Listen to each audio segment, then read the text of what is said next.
Well, I'm all right, I'm good. You reckon Don't Believe the Truth is the best album since Definitely Maybe?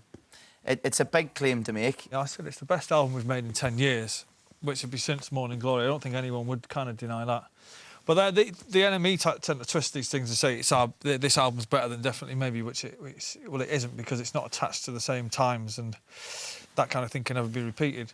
Is that the thing, that you can't actually compare the sound of this album to any Oasis album before, so it's hard to compare it to Definitely Maybe? I don't think you can compare the first two albums to anything else, to anybody's two albums, because they were a photograph of, you know, 93 to 97, when it was a pretty fucking good time to be like a teenager, do you know what I mean? And I kind of get a bit frustrated that everything is kind of compared to those two records. It's not really fair, really.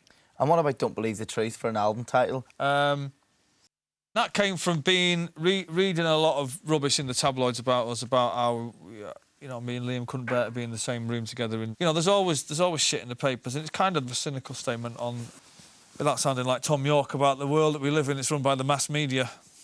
You originally recorded with Death in Vegas and literally just scrapped it. When was that decision made? Why go to another producer? We'd been down in Cornwall with them for 3 weeks, nearly a month, and I didn't think that we had the songs. Liam had kind of convinced everyone it was going to work, and I still think that the collaboration between Oasis and Death in Vegas would work if we had the correct songs. And I kind of lost interest in the music, really, more than anything. It was all amicable, and we all shook hands, and I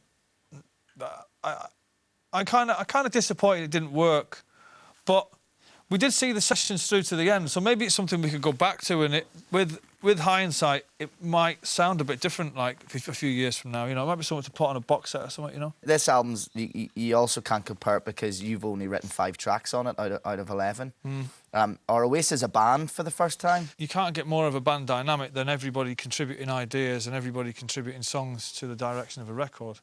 But I don't think the press are quite ready to grasp that yet, because there's always me and Liam on the cover of magazines, and they always cut Gem and Andy out. Does it piss them off? But saying that, no, it doesn't. Actually, we were doing a TV show the other night, and somebody said, "Can I just get a quick shot of the band?" And Gem and Andy just walked off. Yeah.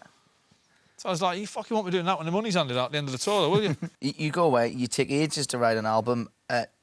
Without any material being heard, you sell out Madison Square Garden in nanoseconds. That must have been surprising, even for Oasis. Yeah, it's weird to have been going to New York as Oasis for 12 years, and then all of a sudden somebody says, "You guys should play Madison Square Gardens." And we were like, "Well, we're going to sell it out." Somebody said, "Of course you'll sell it out."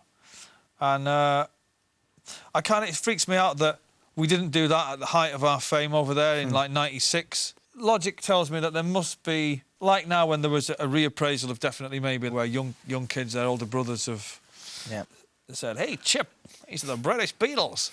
That kind of thing, you know? Let There Be Love is crushingly beautiful. It could be massive. Do you rate it as one of Oasis' finest moments when you wrote that? Let There Be Love took 7 years from start to finish to write, and it obviously wasn't a solid 7 years of writing, but it kind of took many different forms, and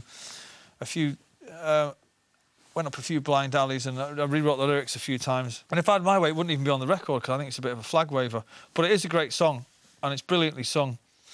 And it's kind of the anthem to end all anthems, really. But I didn't sit down and think, "Wow, aren't I a genius?" I do that when I make the bacon sandwiches at home. I was like, "Look at that. That's amazing."